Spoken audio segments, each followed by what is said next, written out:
दोस्तों, आज के वीडियो में हम लोग सीखेंगे कि अभाज्य गुणनखंड कैसे निकाला जाता है।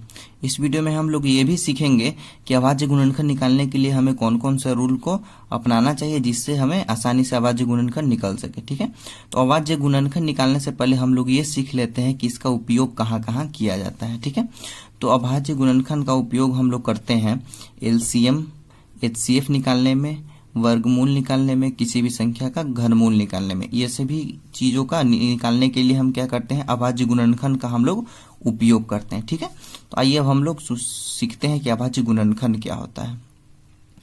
अभाज्य गुणनखंड का होता है इंग्लिश प्राइम फैक्टराइजेशन। ठीक है, इसका इंग्लिश मीनिंग है प्राइम फैक्टराइजेशन। ठीक है, कोई भी संख्या, जैसे मान लीजिए यहाँ पे हमारा 6 दिया हुआ है। ठीक है, तो 6 दिया और बोल रहा है कि इसका अभाज्य गुणनखंड निकालिए, तो हम लोग निकाल, इसका कितना आएगा अभाज्य गुणनखंड, 2 गुना 3। मतलब ये अभाज्य संख्या और ये भी अभाज्य संख्या है, दोनों अभाज्य संख्या, दोनों को गुना करेंगे तो हमारा कितना आएगा, 6 आएगा। ठीक है, और अभाज्य संख्या आता है कि क्या होगा। ठीक है, तो अभाज्य संख्या यहाँ पे हम शॉर्ट में बता देते हैं इस वीडियो में। ऐसे मैंने एक अभाज्य और भाज्य संख्या का एक वीडियो भी बनाया हुआ है, उसको आपको लिंक डिस्क्रिप्शन में मिल जाएगा, वहां से भी देख सकते हैं आप। ठीक है, तो अभाज्य संख्या देखिए, ये सभी जो है, ये सभी क्या है, हमारा अभाज्य संख्या है।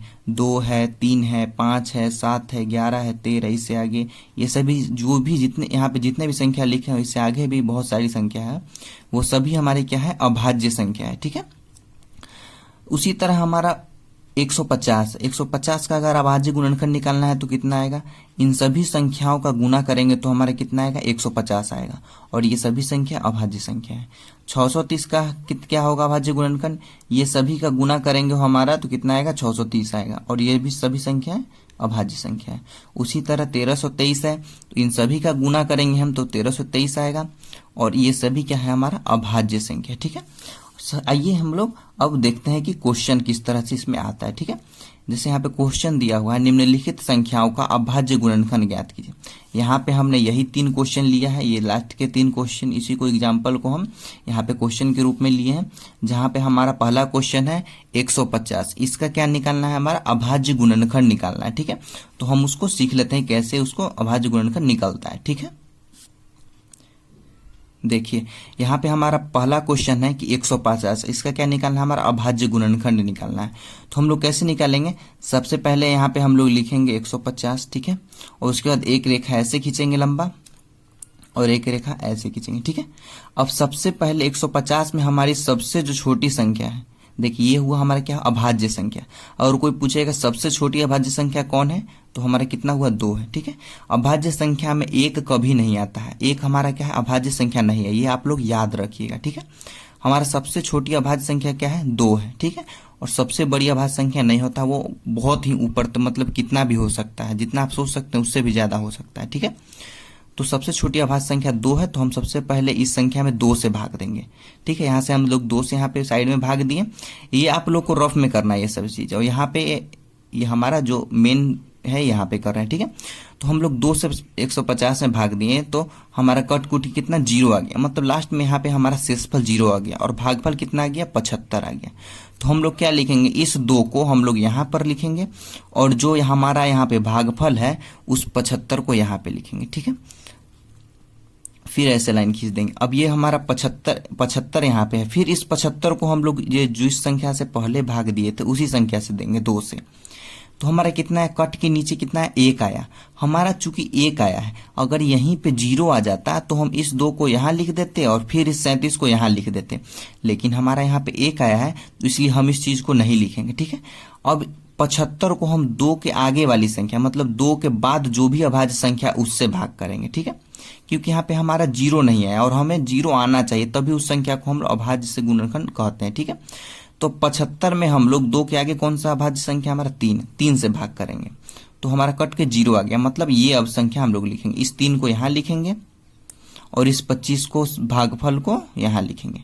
अब फिर इसको 3 से भाग देंगे, चूंकि अब 3 से यहाँ पे पिछले वाले संख्या को भाग दिए थे 75 को, अब इसको भी 3 से भाग देंगे, तो हमारा कट के 1 आ गया। ठीक है, यहाँ पे 0 हमारा नहीं आया, तो फिर अब क्या है, 3 से आगे वाली संख्या को 25 से भाग करेंगे। ठीक है, तो कितना, 5 से, तो 5 से हमारा 25 ये कट जाएगा, कट कुट के 0 आ जाएगा, मतलब यहाँ हम 5 लिखेंगे और इस 5 को यहाँ पे लिखेंगे। ठीक है, और फिर इस 5 को भाग देंगे तो हम 5 से ही यहाँ पे 5 को भाग देंगे 5 से, एक मरतबे 0 आ जाएगा, मतलब ये यहाँ पे 5 से 5 कर दिए तो हमारा यहाँ पे क्या आ गया, 0 आ गया।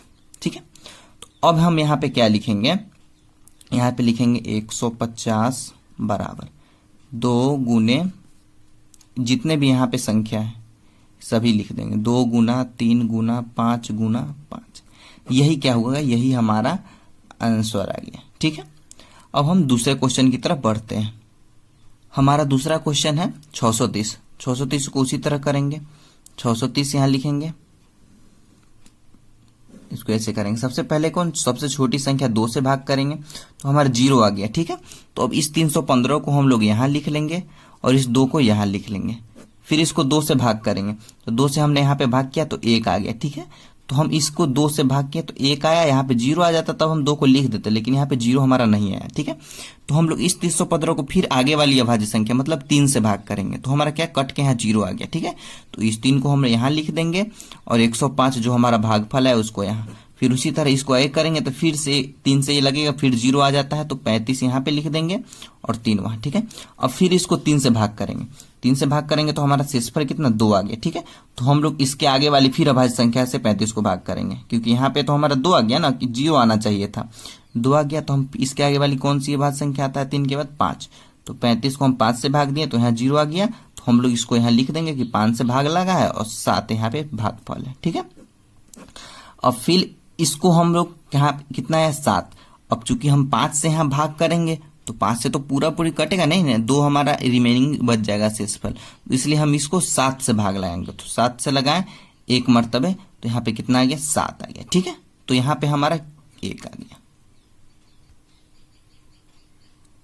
तो हम लोग यहाँ पे कितना लिख देंगे, 630 बराबर 2 गुना 2 2 गुना 3 गुना 3 गुना 5 गुना 7। ठीक है, यही हमारा क्या हो गया, आंसर आ गया, 2 गुना 3 गुना 3 गुना 5 गुना 7। ठीक है, लास्ट वाले क्वेश्चन में यहाँ पे हमने 0 लिख दिया है जो कि गलत है, यहाँ पे 1 होगा। ठीक है, यहाँ पे 1 होगा। ठीक है, तो इसी तरह हो गया। अब आइए हम लोग तीसरे क्वेश्चन को देखते हैं कि तीसरा क्वेश्चन हमारा कैसे होगा। ठीक है, यह हमारा तीसरा क्वेश्चन 1323। इसको भी उसी तरह करेंगे, 1323 लिखेंगे।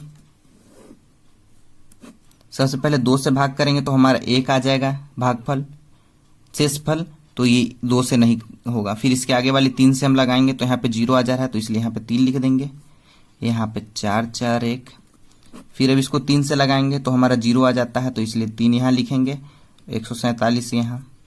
फिर इसको 3 से लगाएंगे तो हमारा 0 आ जाता है, तो 3 यहाँ, 4 9 यहाँ।